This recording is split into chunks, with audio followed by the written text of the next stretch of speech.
दुनिया में कुछ ऐसे देश हैं जहां की शांति और व्यवस्था इतनी शानदार है कि मुजरिम जुर्म करना ही भूल चुके हैं, जिसका नतीजा ये निकला कि वहां की सरकार को बहुत सारी जेलों पर ताला लगाना पड़ा।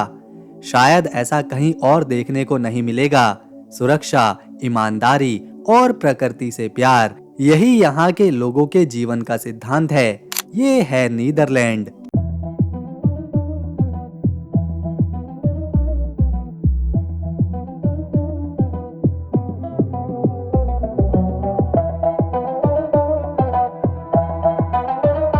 चाहे पति पत्नी कमरे में एक साथ समय बिता रहे हों या घर में कोई कीमती सामान रखा हो, नीदरलैंड के लोग अपने घरों की खिड़कियों पर पर्दा कभी नहीं लगाते, क्योंकि वहां के पड़ोसी दूसरों के घरों में ताक झांक नहीं करते और लोग अपने घरों में कोई ऐसी चीज छुपा कर रखते ही नहीं जिससे उन्हें खिड़कियों पर पर्दा लगाना पड़े। ये एक पुरानी परंपरा है जिससे लोग ये दिखाना चाहते हैं कि उनके घर में कुछ भी छुपाने लायक नहीं है और वो ईमानदार हैं। नीदरलैंड के लोगों को आमतौर पर डच नागरिक कहा जाता है। वाईफाई और ब्लूटूथ जैसी खोज में डच वैज्ञानिकों का सबसे बड़ा हाथ था। विक्टर हेस, जिन्होंने वाईफाई, और जाप हार्टसन, जिन्होंने ब्लूटूथ का आविष्कार किया, वो डच नागरिक ही थे। यहाँ का क्यूकेनहॉफ गार्डन दुनिया का सबसे बड़ा फूलों का बाग है। हर साल यहाँ करोड़ों ट्यूलिप के फूल खिलते हैं जो अंतरिक्ष से भी रंगीन चादर की तरह दिखाई देते हैं। ये बहुत सुंदर बगीचा है जहाँ की हवा में अलग अलग फूलों की खुशबू तैरती रहती है। नीदरलैंड में देह व्यापार को एक काम के रूप में देखा जाता है और ये कानूनी रूप से पूरी तरह से मान्य है। इतना ही नहीं, जो महिलाएं इस काम से जुड़ी हैं उन्हें बाकी लोगों की तरह टैक्स भी देना होता है और उन्हें बदले में पुलिस सुरक्षा और स्वास्थ्य सुविधाएं मिलती हैं। इसे एक पैसे वाले अपराध के बजाय एक पेशे के रूप में देखा जाता है। यहाँ के लोगों को साइकिल से घूमना बहुत पसंद है। कहीं भी जाना हो, ये अपनी साइकिल उठाते हैं और अपने सफर पर निकल पड़ते हैं। साइकिल डच लोगों के जीवन का एक अहम हिस्सा है और ये बात यहाँ की सड़कों पर साफ तौर पर दिखाई देती है कि देश में कुल जितनी आबादी नहीं है उससे कई ज्यादा तो यहाँ के लोगों के पास साइकिलें हैं। इतना ही नहीं, जब लोग अपनी वसीयत बनाते हैं तो वो अपने बच्चों को साइकिल तक अपनी विरासत में देकर जाते हैं। यहाँ की एक मशहूर और अजीब डिश है जिसे हॉलैंड न्यूवी कहते हैं। इसमें लोग कच्ची हेरिंग मछली को प्याज के साथ सीधे पूंछ से पकड़कर बड़े चाव से खाते हैं। दोस्तों, नीदरलैंड में जिथॉर्न नाम का एक गांव है जहां कोई सड़क नहीं है। वहां के लोग और पर्यटक सिर्फ नाव या पैदल पुलों के जरिए एक घर से दूसरे घर जाते हैं। इसे उत्तर का वेनिस कहा जाता है। अगर आपको नीदरलैंड देश के बारे में ये वीडियो पसंद आ रही है तो आखिर तक हमारे साथ देखते रहें, ताकि आगे हम इस देश का भूगोल, इतिहास, अनोखी बातें, भाषा, लोगों का जीवन और कुछ बहुत ही सुंदर जगहों को देख सकें। लेकिन उससे पहले आपसे एक छोटी सी विनती है, वीडियो को एक लाइक करके और चैनल को सब्सक्राइब करके आप हमारी मेहनत को सफल बना सकते हैं। ये है नीदरलैंड।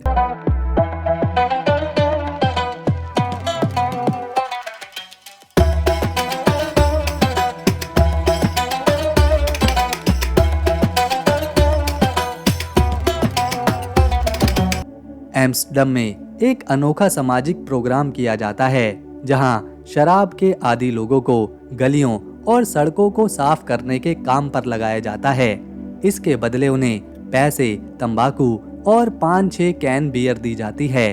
सरकार का मानना है कि इससे वो अपराध करने की बजाय समाज के काम आते हैं। नीदरलैंड का राष्ट्रीय रंग नारंगी यानी ऑरेंज है, जबकि उनके झंडे में लाल, सफेद और नीला रंग है। नीदरलैंड की आजादी की लड़ाई में सबसे बड़ा हाथ विलियम ऑफ ऑरेंज नाम के राजा का था। उनके नाम में ही ऑरेंज शब्द था। उनके सम्मान में पूरा देश इस रंग को अपना लकी और राष्ट्रीय रंग मानने लगा। इसीलिए आज भी डच फुटबॉल टीम की जर्सी से लेकर त्योहारों तक यहाँ सब कुछ नारंगी होता है। यहाँ तक कि गाजर का रंग, जो पहले बैंगनी या फिर पीला होता था, डच किसानों ने राजा के सम्मान में क्रॉस ब्रीडिंग करके गाजर को ही नारंगी बना दिया। दुनिया में सबसे लंबे पुरुष यहीं पर रहते हैं। यहाँ पुरुषों की औसतन लंबाई 183 सेंटीमीटर यानी 6 फीट के आसपास है। वहीं महिलाएं भी काफी लंबी होती हैं।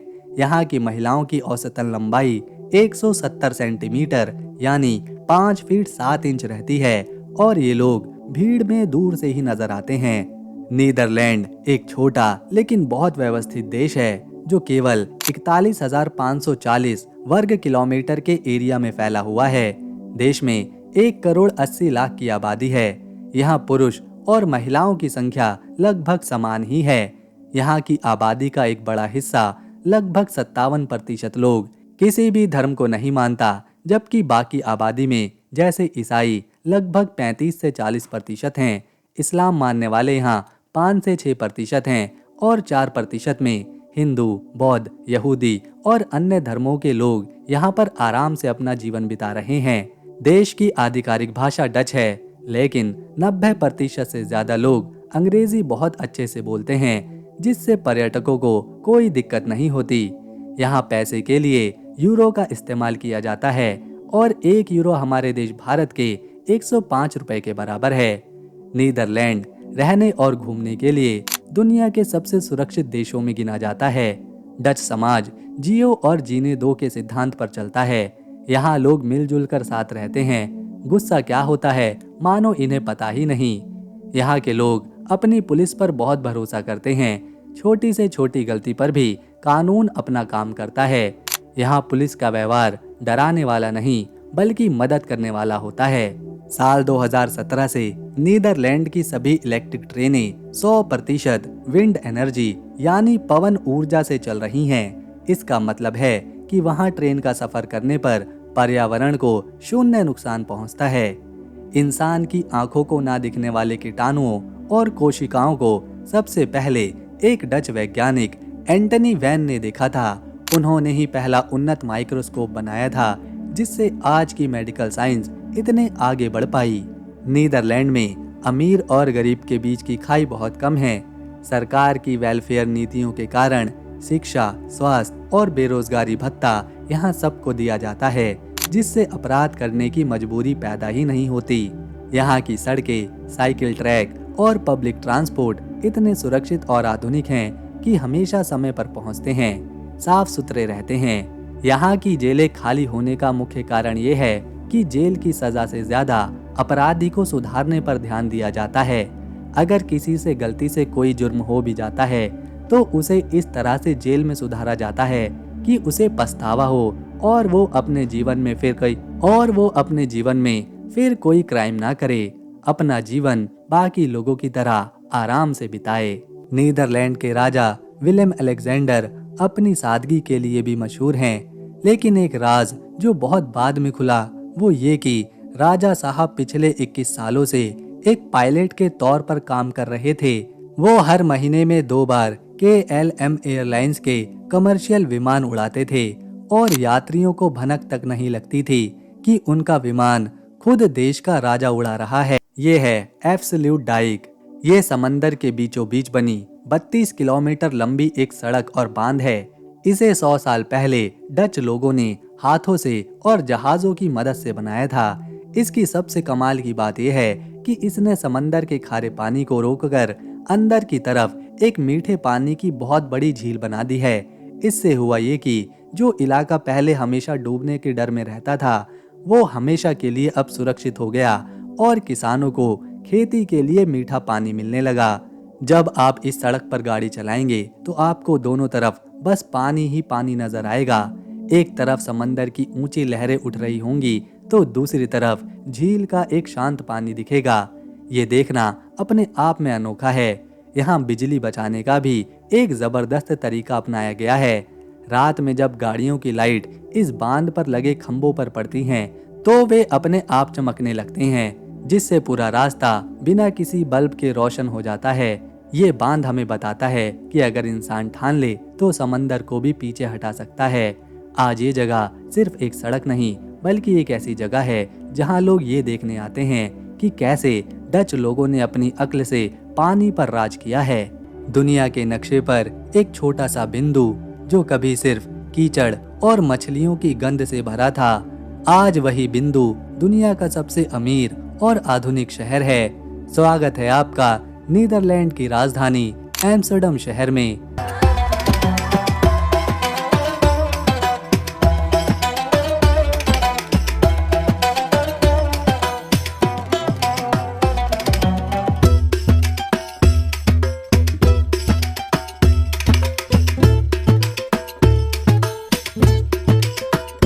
नीदरलैंड का वो धड़कता हुआ दिल, जिसका इतिहास खून, पसीने और समंदर की लहरों से लिखा गया है। बात है 12वीं शताब्दी की। एम्स्टेल नदी के किनारे बसे कुछ मछुआरों ने पानी को रोकने के लिए एक बांध बनाया था। यहीं से जन्म हुआ एम्स्टेल डैम का। किसी ने सोचा भी नहीं था कि ये छोटा सा गांव एक दिन पूरी दुनिया की अर्थव्यवस्था को अपनी उंगलियों पर नचाएगा।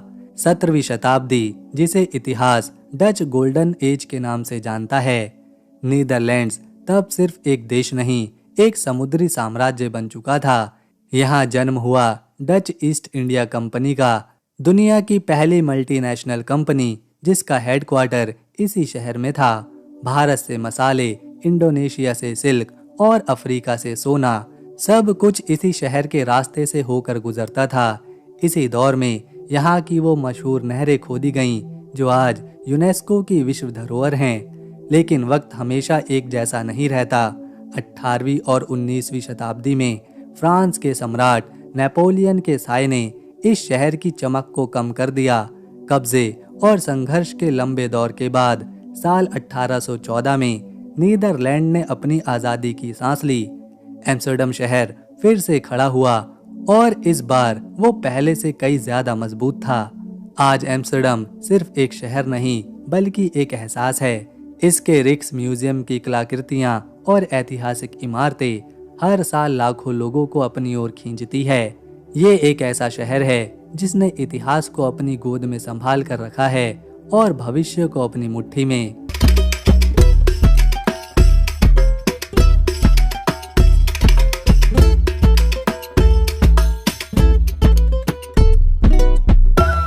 पूरी दुनिया में नीदरलैंड इकलौता ऐसा देश है जहां सड़कों पर एक भी आवारा कुत्ता नहीं है। उन्होंने ये उपलब्धि किसी जानवर को मारकर नहीं, बल्कि CNVR यानी कि कलेक्ट, न्यूटर, वैक्सीनेट और रिटर्न प्रोग्राम के साथ भारी जुर्माने के जरिए हासिल करी है। यहाँ अगर कोई अपने पालतू जानवर के साथ बुरा बर्ताव करता है तो उसे हजारों यूरो का जुर्माना और जेल की सजा हो सकती है। डच समाज में जानवरों को इंसानों के बराबर का सम्मान दिया जाता है। नीदरलैंड सिर्फ इतिहास में नहीं जीता, ये भविष्य में रहता है। यहाँ बनी है दुनिया की पहली सोलर रोड, एक ऐसी सड़क जो शोर नहीं करती, बल्कि सूरज की रोशनी से बिजली पैदा करती है। और इस आधुनिक अजूबे पर सिर्फ साइकिलें चलती हैं। इतिहास के पन्नों में एक और रोचक बात है। 17वीं सदी में जब डच लोग भारत आए तो उन्होंने कोच्चि, पुलिकट और चिनसुरहा में अपने ठिकाने बनाए। आज भी कोच्चि में डच पैलेस मौजूद है। डच लोगों ने ही पहली बार भारतीय मसालों और कपड़ों को यूरोप के बाजारों में बड़े पैमाने पर मशहूर किया था।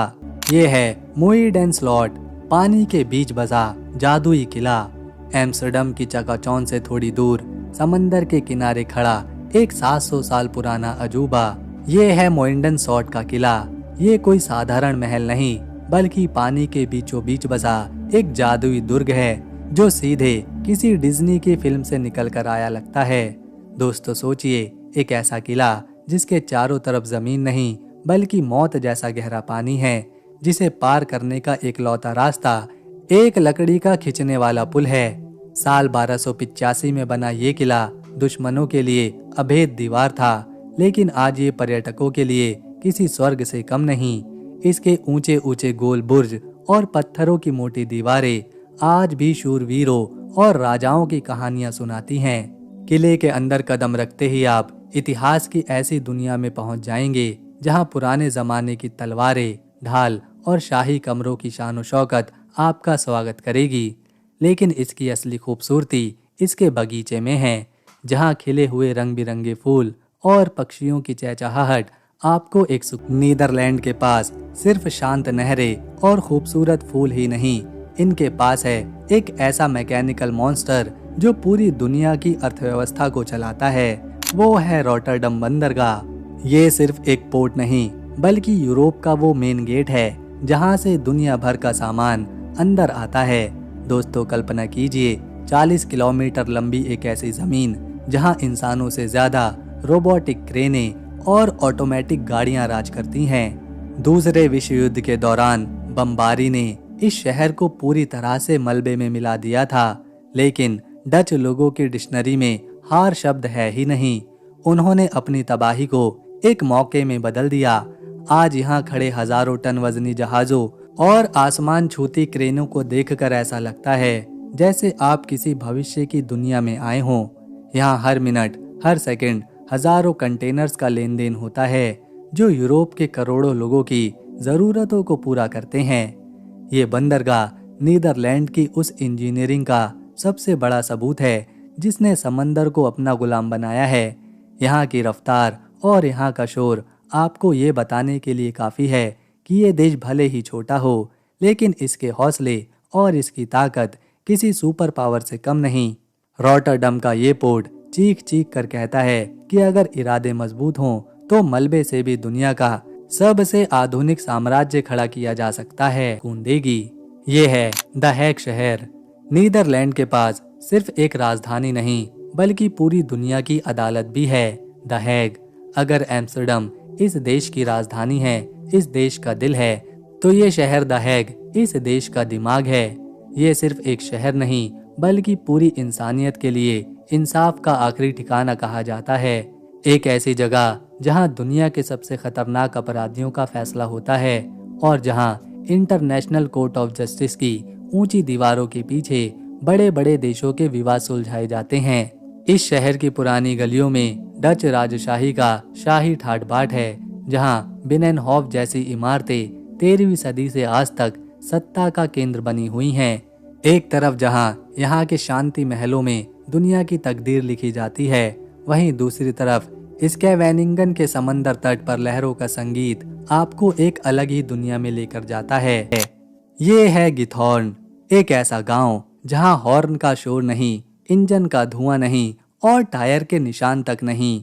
एक ऐसी जगह जो गूगल मैप पर तो है, लेकिन असल में किसी परियों की कहानी से चुराई गई लगती है। यहाँ का पता किसी गली या चौराहे से नहीं बल्कि नहरों की मोड़ से मिलता है। गिथॉर्न में कदम रखते ही आधुनिक दुनिया पीछे छूट जाती है। यहाँ के लोग कार से नहीं बल्कि विस्पर बोट से सफर करते हैं। ये नाव इतनी खामोश हैं कि आप पानी की लहरों की सरसराहट भी अपने कानों से सुन सकते हैं। यहाँ 4 मील से ज्यादा लंबी नहरें हैं जो इस गांव की धड़कन हैं। यहाँ के घर किसी आर्ट गैलरी से कम नहीं। 18वीं सदी के ये घर आज भी अपनी घास फूस की छतों के साथ वैसे ही खड़े हैं जैसे सदियों पहले थे। लेकिन सबसे हैरानी की बात यह है कि यहाँ के 176 लकड़ी के पुल, हर घर का अपना एक निजी पुल है जो उसे बाकी दुनिया से जोड़ता है। यहाँ पैदल चलना किसी भूल भुलैये में खो जाने जैसा है, जहाँ हर मोड़ पर एक नया और खूबसूरत नज़ारा आपका इंतजार कर रहा होता है। इस जादुई जगह का नाम गिथॉर्न कैसे पड़ा, इसके पीछे भी एक गहरा राज है। 13वीं शताब्दी में जब पहली बार खुदाई करी गई तो मिट्टी के नीचे से हजारों बकरी के सींग यानी गोट हॉर्न मिले थे। डच भाषा में जीट का मतलब बकरी और हॉर्न का मतलब सींग होता है। इसी वजह से इस जगह का नाम गिथॉर्न पड़ा। तब ये एक दलदली इलाका था, लेकिन डच लोगों की मेहनत ने इसे दुनिया की सबसे खूबसूरत जगहों में बदल दिया। खून देगी। ये है द हैग शहर। नीदरलैंड के पास सिर्फ एक राजधानी नहीं बल्कि पूरी दुनिया की अदालत भी है, द हैग। अगर एम्स्टर्डम इस देश की राजधानी है, इस देश का दिल है, तो ये शहर द हैग इस देश का दिमाग है। ये सिर्फ एक शहर नहीं बल्कि पूरी इंसानियत के लिए इंसाफ का आखिरी ठिकाना कहा जाता है। एक ऐसी जगह जहां दुनिया के सबसे खतरनाक अपराधियों का फैसला होता है और जहां इंटरनेशनल कोर्ट ऑफ जस्टिस की ऊंची दीवारों के पीछे बड़े बड़े देशों के विवाद सुलझाए जाते हैं। इस शहर की पुरानी गलियों में डच राजशाही का शाही ठाट बाट है, जहां बिनेनहॉफ जैसी इमारतें 13वीं सदी से आज तक सत्ता का केंद्र बनी हुई हैं। एक तरफ जहां यहाँ के शांति महलों में दुनिया की तकदीर लिखी जाती है, वहीं दूसरी तरफ स्कैवेनिंगन के समंदर तट पर लहरों का संगीत आपको एक अलग ही दुनिया में लेकर जाता है।